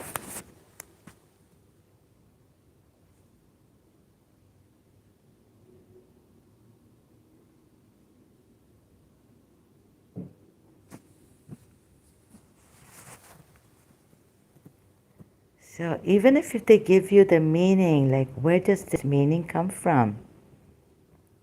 Rama is also known as Ram, Raman, Ramar, and Ramachandra. Ramachandra. Rama is a Vedic Sanskrit word with two contextual meanings. In one context, as found in Atharva Veda, as stated, So you see, you're going to say, oh, you're going to Hinduism, you have to. Someone came here saying, oh, you just want to go into Hinduism. Please. Comparative studies, religious studies are, I hope, you don't take it in that way, drawing conclusions about me. Unjust. But I'm doing comparative studies also, and to find out if in a religion I can find the root word. Taking the Quran, it's also as a Shia I would be doing this. But now as an ex-Shia and as an ex-Muslim, I'm doing this because I want to know I had to read, thank God I read Karen Armstrong to know where Allah comes from and all this. Al means the, and Illah means one. So the one, Karen Armstrong in her book that I was reading in Karachi, I bought. So now the word means pleasing, delightful, charming, beautiful, lovely. Ram is a Vedic Sanskrit word with two contextual meanings. I need to go to the seed of the word and then see, the root of the word. As stated, means dark, dark colored, black, and it's related to the term Ratri, which means night. In another, you see how how they explain and how they, like this is a, contextual meaning. Ratri is, the Ra is related to Ratri, which means night. In another context as found in other Vede. So the root of this word, what does it mean? Rama, and the Ma added adds the sense of pleasing to the mind, lovely to the composite word. Rama as a first name appears in Vedic literature.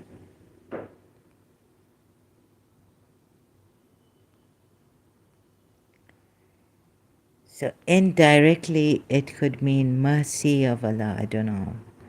Rama, Rama, Ram or Rahim. And this is what brings in you compassion. If you keep saying Rama, Rama, Rama, why? Dr. Pillai explained, what happens when you truly repeat this name, but with understanding.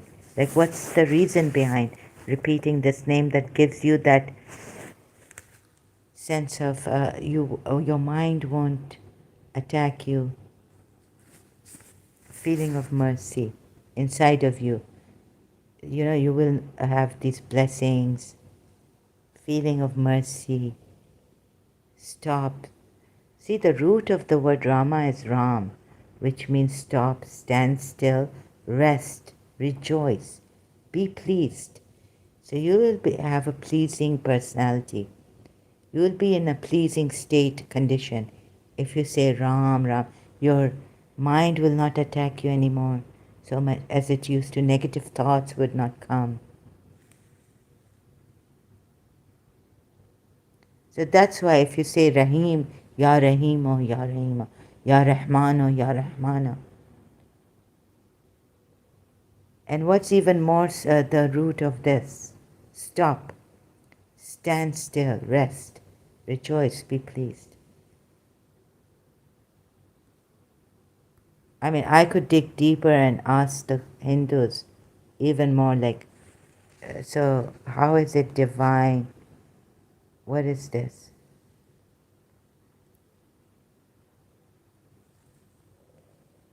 According to Douglas Q. Adams, the Sanskrit word Ram is also found in other Indo-European languages such as Tocharian, Ram, Rem, Reem, Romo, where it means support, make still, witness, make evident.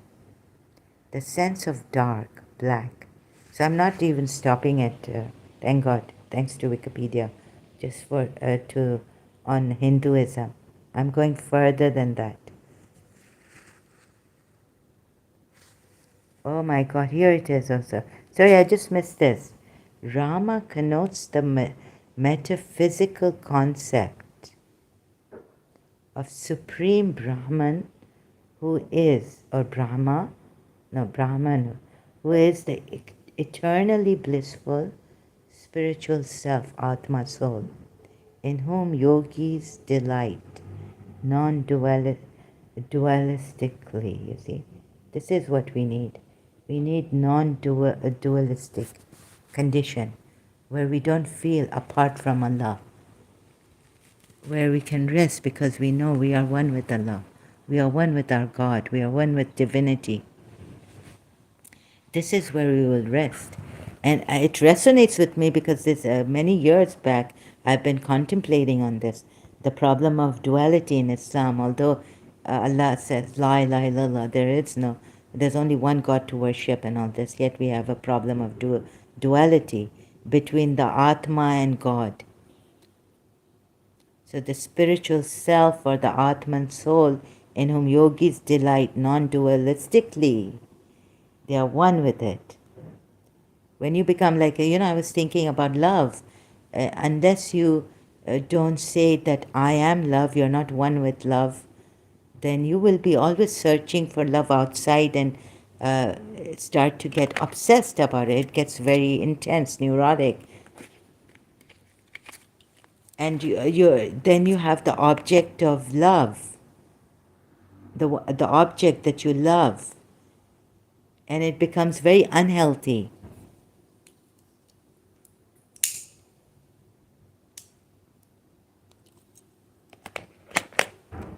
Unless you don't realize. I realized in London contemplating that, why is this happening to me? Why have I gotten so attached to the principal? Shouldn't have been like this. So she has become the object of my love. And there's a distance, you see. And I feel that I have love and I want to love her, and she's become the object of my love. But coming back to myself, and taking this love and saying that if I am love, then there would be no distance, like loving the object and missing the object more than, taking the value of what is this love in yourself. You are love. I can't put it in proper words. Always I have this problem. So would there then be a problem for me of attachment, is it because there's a distance between love and the object of love? That we're having this problem of attachments to things in this world, attachment to the world, attachment to this, someone you love, problem of attachment. And should we make it a problem even?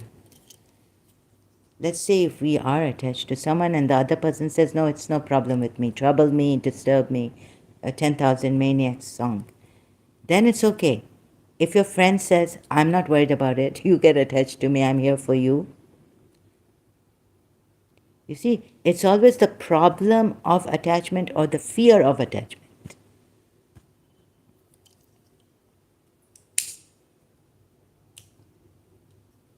So also this fear comes in.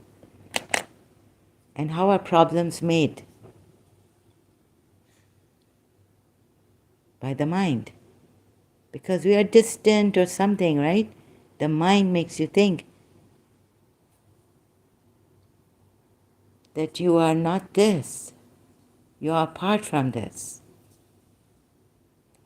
So if we merged, if we became one, would the problem go away? Or if, with the fear also of attachment, we have fear of attachment, like, oh God, this person is going, my friend is obsessed with me, what shall I do? My wife is obsessed with me, what shall I do? This is a problem.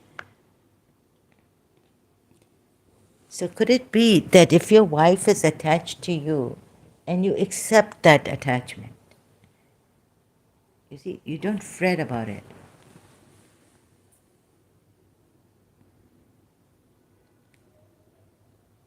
No, my wife is like this. I want her to be like this. It's going to be a problem for her. Like my teacher, oh, she's attached to me. How will she live without me? Future, future, you see? How will she live without me? And today also, I have to work, but she's coming and saying, give me time. Oh my God, I'm so... A fear of attachment.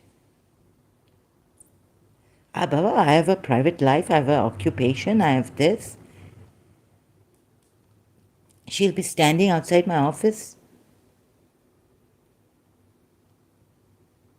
Fear of attachment. So I came to all this contemplation that if we didn't have the fear, let the attachment be. Just let it be. Accept the attachment and not fear it. It will on its own not be a problem, right?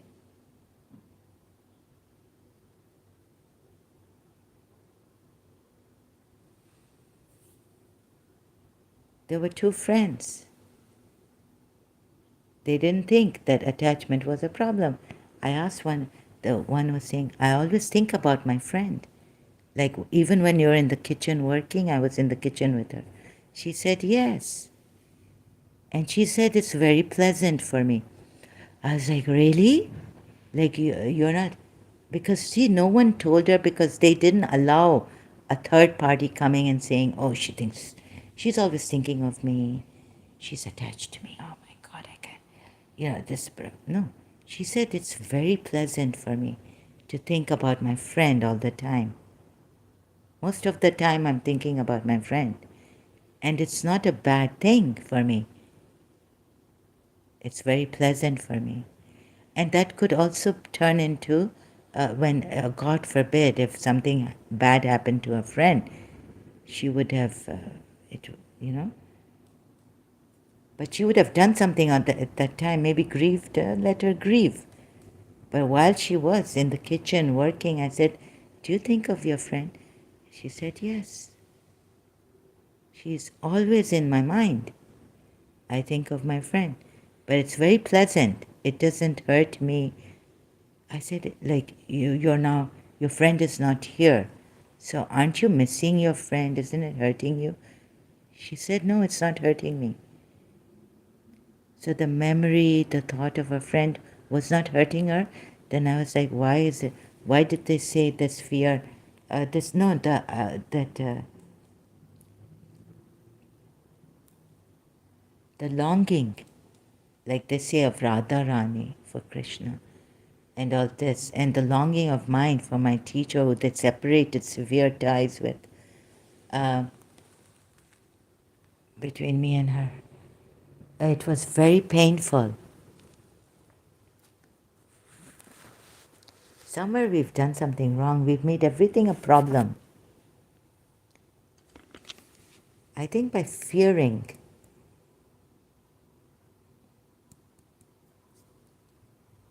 So that's what I thought, but I haven't found the solution. For one person, she was thinking of her friend. It was pleasant. She always thinks of her friend. Even in the kitchen, she's thinking of her friend. I mean, I could say to myself, I can do hard labor. What the psychologist said that, I was like, nothing can make me forget Miss Tissa. I can do hard labor and be thinking of her. I can do sports and be thinking of what my teacher, Miss Tissa, my teacher, Miss Tissa. And it started to be very painful for me. It's their fear of attachment.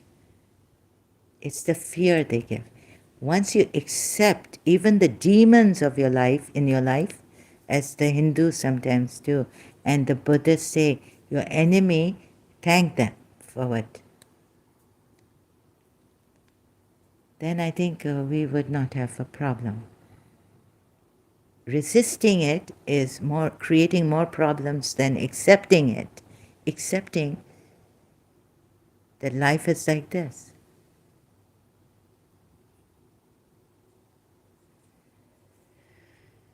Instead of changing it, you just, I think acceptance, first step is to accept and not fear or resist.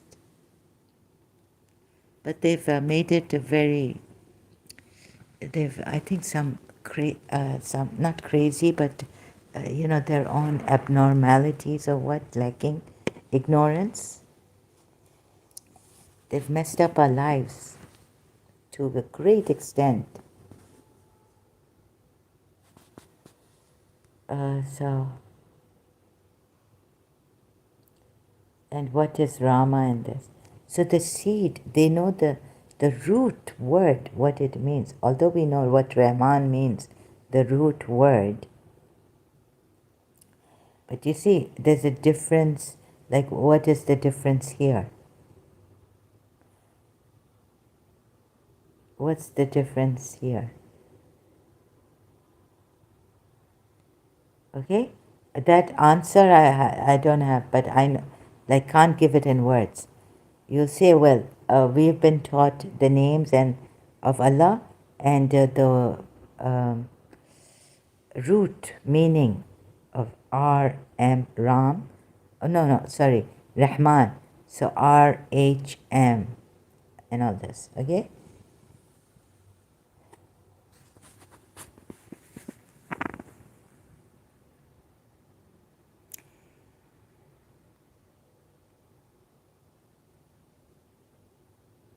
And like something is missing.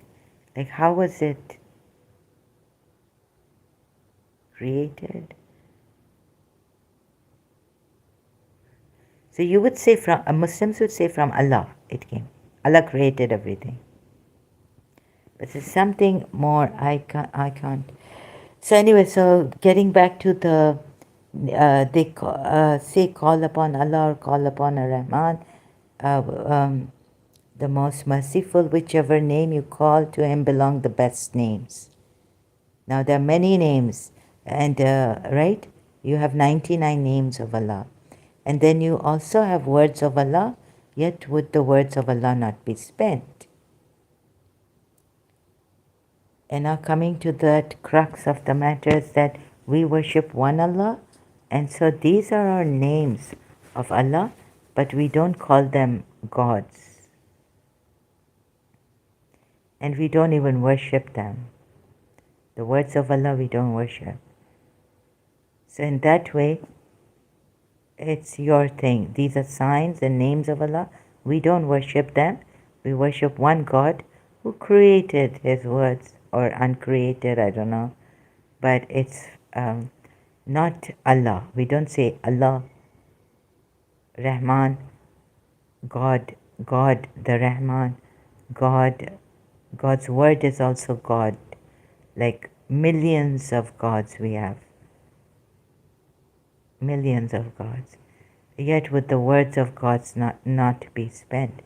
Now, I haven't prepared myself even a little bit for this kind of, to go on this and explain to you what I'm trying to say, and philosophically, like logically, and I would need expertise, I